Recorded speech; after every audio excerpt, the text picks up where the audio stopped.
Bonjour mesdames et messieurs et bienvenue dans ce flash d'information.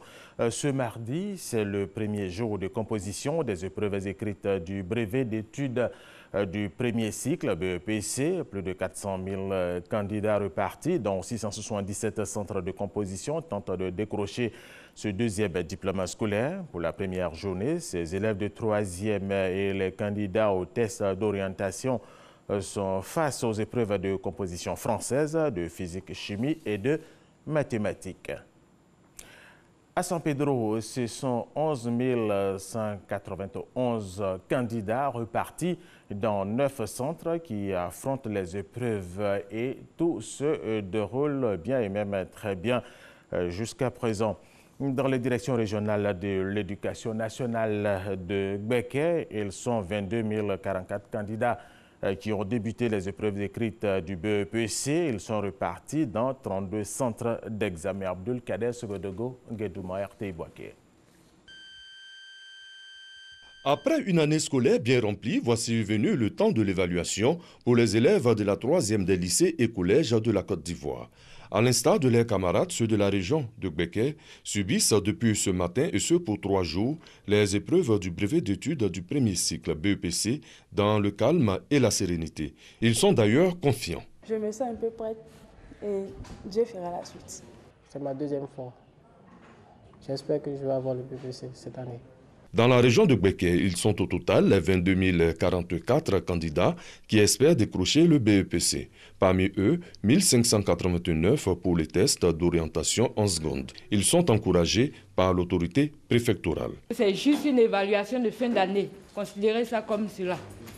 Mais je voulais vous demander de vous éloigner de la tricherie parce que ça peut mettre en péril la suite de votre carrière.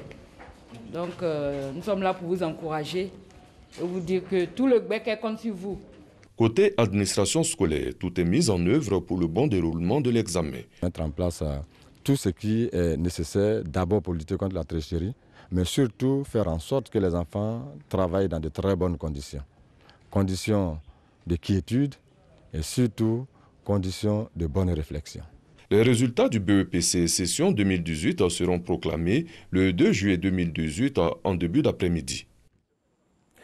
Allez, autre chose, la région du Hambol est la 2e zone productrice de la noix de cajou avec plus de 84 000 tonnes collectées en 2017. Cette année, la campagne de commercialisation bat de l'aile. Plus du tiers de la production est toujours stockée dans les villages et magasins. À Dabakala, les acheteurs se font rares. La mévente de la noix de cajou crée de nombreux préjudices aux producteurs qui n'ont que l'anacade comme principale source financière. Le député de Yopougon, Zie Koulibaly Daouda, a organisé dimanche à Yopougon, dans sa commune, la 3e édition de la journée des spiritualités musulmanes. Elle a porté sur l'importance des 10 derniers jours du mois du Ramadan. Cette journée était marquée par des dons de kits alimentaires à la communauté musulmane de Banco 2 aux associations des mamans masquées de Yopougon.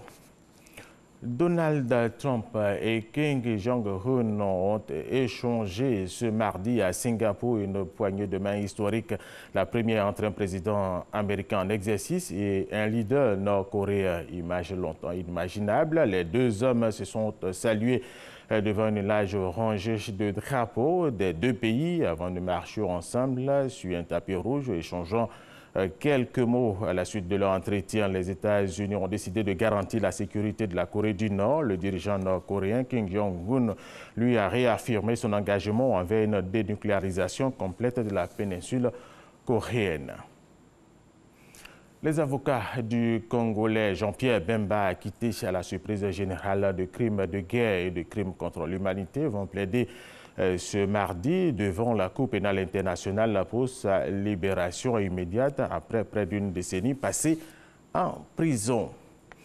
Et puis, pour terminer, sachez que les 629 migrants secourus en Méditerranée par le navire Aquarius et bloqués au large suite à un bras de fer entre l'Italie et Malte vont finalement pouvoir débarquer en Espagne qui a proposé de les accueillir selon l'organisation non gouvernementale SOS Méditerranée. Voilà, c'est la fin de ce flash d'information. Merci de l'avoir suivi.